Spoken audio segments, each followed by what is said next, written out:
So after seeing Barcelona defeat Sevilla 1-0 at their home, I want to talk about the 3 things that we have learned in this match. And point number 1 is going to be this: Fermin Lopez will be a player that is here to stay. Just for a quick backstory on Fermin Lopez, it was said that in his youth years and throughout the youth teams that he was in, he was not a starter. He struggled to get any minutes within those youth teams. It eventually got to a point where he had to agree to go on loan, to go to a different club to showcase that he does have the capacity to produce a great level and to potentially one day wear the Barcelona shirt and in the first team. So it was not an easy journey for Fermin Lopez. And so now Fermin Lopez is in the first team and he is also impressing. And so it is crazy to see the type of journey Fermin Lopez had to go through. It has also been said that throughout those years and times and months, Fermin Lopez was patient and prioritized his training over being a star. And now the reward has finally come. Now, Fermin Lopez could have taken this in a much different route. He could have done something else, something completely different, and something very similar to Xavi Simons. Because when Xavi Simons was here at Barcelona, it was said through multiple sources that his entourage realized that he wasn't reaching his ceiling and he thought about joining another sporting project. Simons was also focused on improving day by day, but Barcelona did not give him the guarantee that if everything went well, he would make it to the first team and make his debut at the age of just 18 years old. And that is one of the reasons why he left and just quit on FC Barcelona. Now, remember, Fermin Lopez did not do this. Even though Fermin Lopez was told that he may not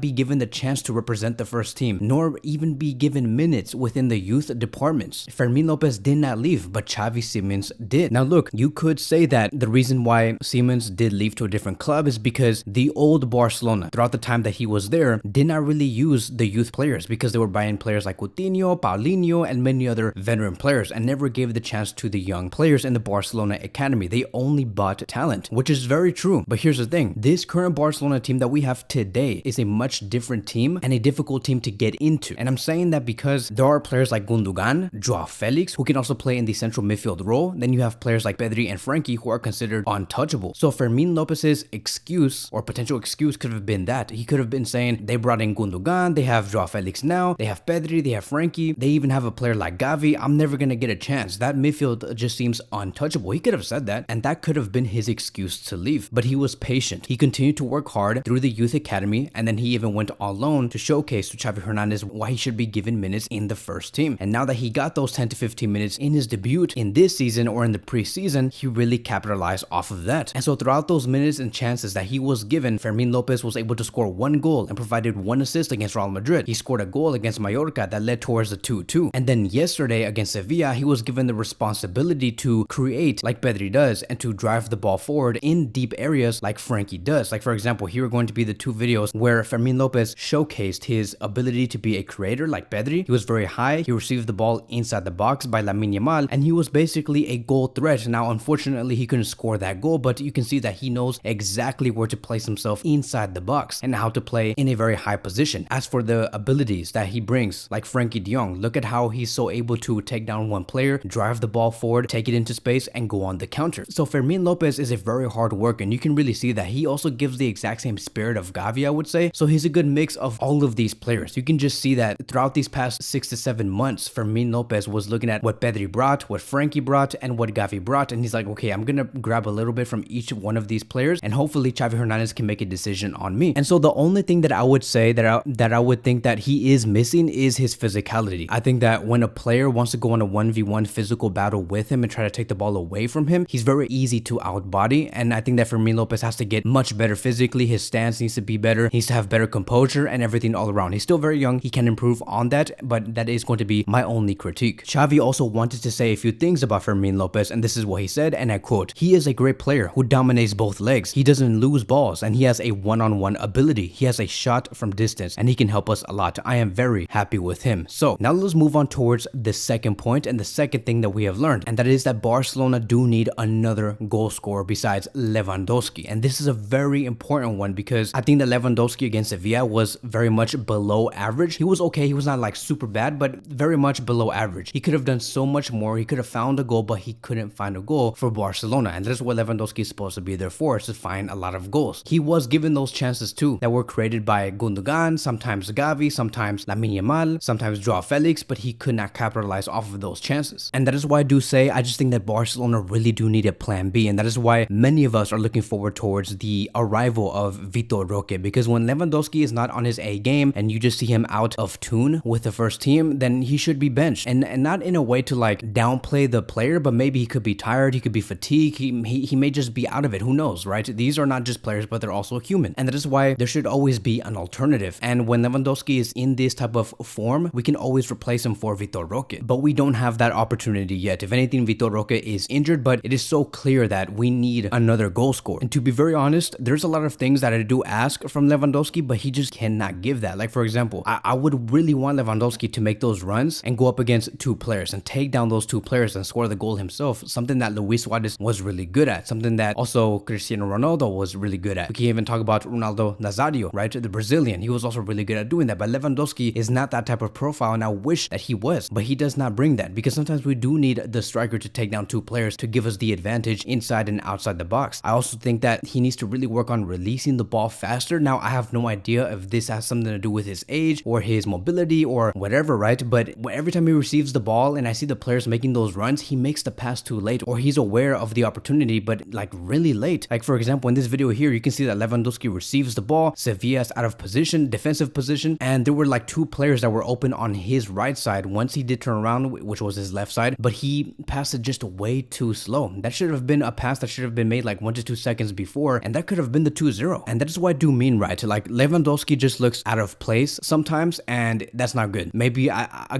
just don't know if he's just too tired, or I don't know if he has the capability to be at the same pace of the youngsters that's surrounding him, but something needs to be fixed, and we do need a different solution. And hopefully Vitor Roque can be that different solution once we do enter the brand new year of 2024. Moving on towards the last key point, and that is the defense. And I think that this is probably even more important to the previous point that I have just made. The defense needs a lot of work. And I want to make one thing very clear. The team that we saw last season, like to be more specific, the last 4 months is superior and just an overall a better team to the one that we are seeing today. Now, I get it. There can be a debate with me saying that, because many might say, but Kevin, this is what usually happens when you grab a team that was together in the last 4 months of a season and you compare that to a team that was put together in the first 2 or 3 months of the season or a brand new season. Of course, the team from the previous one is going to perform better because they had more time to gel and they were in rhythm. And I understand that. Like, for example, the Man City example, the Manchester City that we saw in the last 3 to 4 months of the previous season is better than the Man City team that we see today in this season. But here's the thing. I understand why Man City have dropped like 2 levels. That is because they lost so many players. They lost a lot, right? And Gundogan is one of them, who is a Barcelona player today. And they lost a lot of technical staff. I think that one of the main assistant coaches of Pep Guardiola went to the MLS, and he's like a sporting director now. So they lost a lot of people, a lot of players, and many do understand why Man City have to rebuild and they must get better. But with Barcelona, it's a different story. We did not lose anybody from the technical staff, and we did not lose not a single player that was very important. If anything, we gained new players and we improved on top of the squad that we had previously from the previous season. Now we have Joao Felix, Joao Cancelo, Gundogan, Oriol Romeo, Inigo Martinez, and so many of us do expect this Barcelona team to perform much better. As a matter of fact, the defense that we had from the previous season, which was Balde, Koundé, Araujo, and Christensen, we still have those 4 players in today's team. And then you also combine that with Joao Cancelo. Many of us would expect this Barcelona team overall to perform better, but we're not like that. And we have no idea why. Like, overall in the back line, we just don't look secure. Now, I think that in the attack, we have improved. I think that we have more capabilities to score more goals, but our defensive level has gone so down that I would give it a 7 out of 10 today, where in the previous season, our defensive level was an 8.5. As a matter of fact, I would even give it a 9, but in this season, it's a 7.5, maybe even a 7 out of 10. And that is why I do say that the overall team of Barcelona are performing at a lower level compared to the previous one. And even in this game against Sevilla, even though Sevilla did not score, we still allowed them to attack a lot, and they almost scored. They had a total of 12 shots against us. And there was also like this stat about like Barcelona allowing 7 goals in 8 games this season, where in the previous season, it took them 23 matches to allow 7 goals. And so that is where the question does come in, right? Like, does this have something to do with the implementation of Joao Cancelo? Could it be that our best defensive line is Jules Koundé in the right back position with Araujo and Christensen as our center back duos and Alejandro Balde on the left back position? Could that be the real solution and the real answer towards Barcelona's problems? Because I think that many of us do want to move away from that and include Joao Cancelo because of what he brings offensively. And we know that also Jules Koundé prefers to play as a center back, and you look at how Jules Koundé has been performing as a center back this season, he brings out a masterclass in every game. So it's a very tricky situation. So do we like have to discipline Cancelo to be better defensively? Do we have to bring in another right back that's better defensively than Cancelo? For example, Julian Araujo? Or do we use the Koundé, Christensen, Araujo, Alejandro Balde system against the top 6 teams in La Liga? And then outside of those top 6 teams in La Liga, we use Joao Cancelo, Koundé, Araujo, and Alejandro Balde. So there's a lot of questions. But one thing is for sure, our defensive level has dropped and we have to fix it and fix it as soon as possible, because when we go to Portugal on Wednesday next week, or Tuesday, I believe, I don't know if it's Tuesday or Wednesday, we cannot make mistakes. Porto will not forgive us for giving them chances. They could score, they will score, they're going to want to do damage, and that's going to be a game that must be a must win. It's a must win. We cannot allow them to score not a single goal at their home, and we must outscore them, because if we beat Porto at their home, we take care of 90% of the problems, and our probability of exiting out of the group stages will increase by so much. So that is going to be wrapping up today's video. Thank you guys so much for watching, and I will see you guys in the next one.